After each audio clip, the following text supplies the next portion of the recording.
উদ্ধবের মধ্যে এত অহংকার এসেছিল যে আমার মতো জ্ঞানী ভক্ত আর কেউ নেই।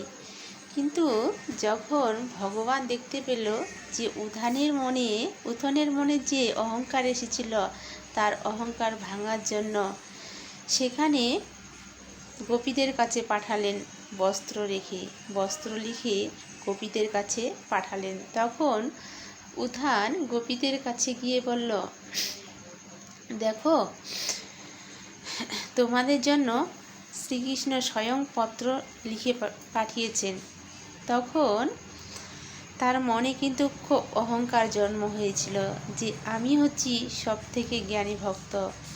যখন উত্থান সেই গোপীদের কাছে গিয়ে দেখে যে কি তার তার অন্তরঙ্গ ভালোবাসা দেখে উত্থান নিজে খুব মনে মনে অহংকার করেছিল যে সেটা তোমরা গোপীদেরকে বলেছে যে তোমরা যে এরকম কাঁদছ, এটা কোনো দিন জ্ঞান নয়, এটা কোনো দিন কৃষ্ণের প্রেম নয়। তখন গোপীরা তাকে রাধারানীর কাছে নিয়ে গেল উত্থানকে।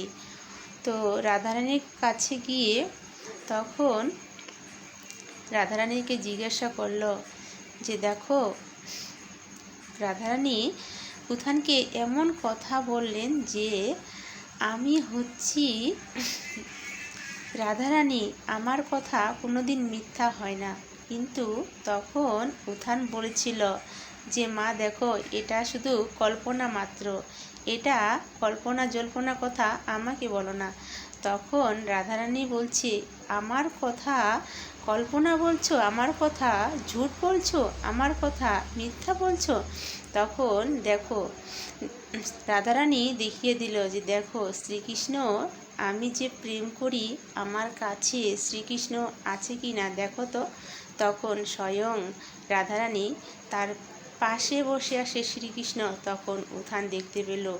যখন আবার অন্তর্ধাম হয়ে গেল শ্রীকৃষ্ণ, তখন তার প্রেমের রং দেখতে পেল।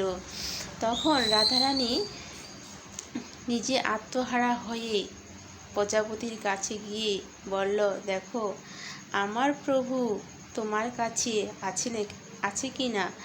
তখন একটি তরুলতার কাছে গিয়ে দেখল যে আমার প্রভু বোন, লতা বোন, আমার প্রভু তোমার কাছে আছে কি বলো না।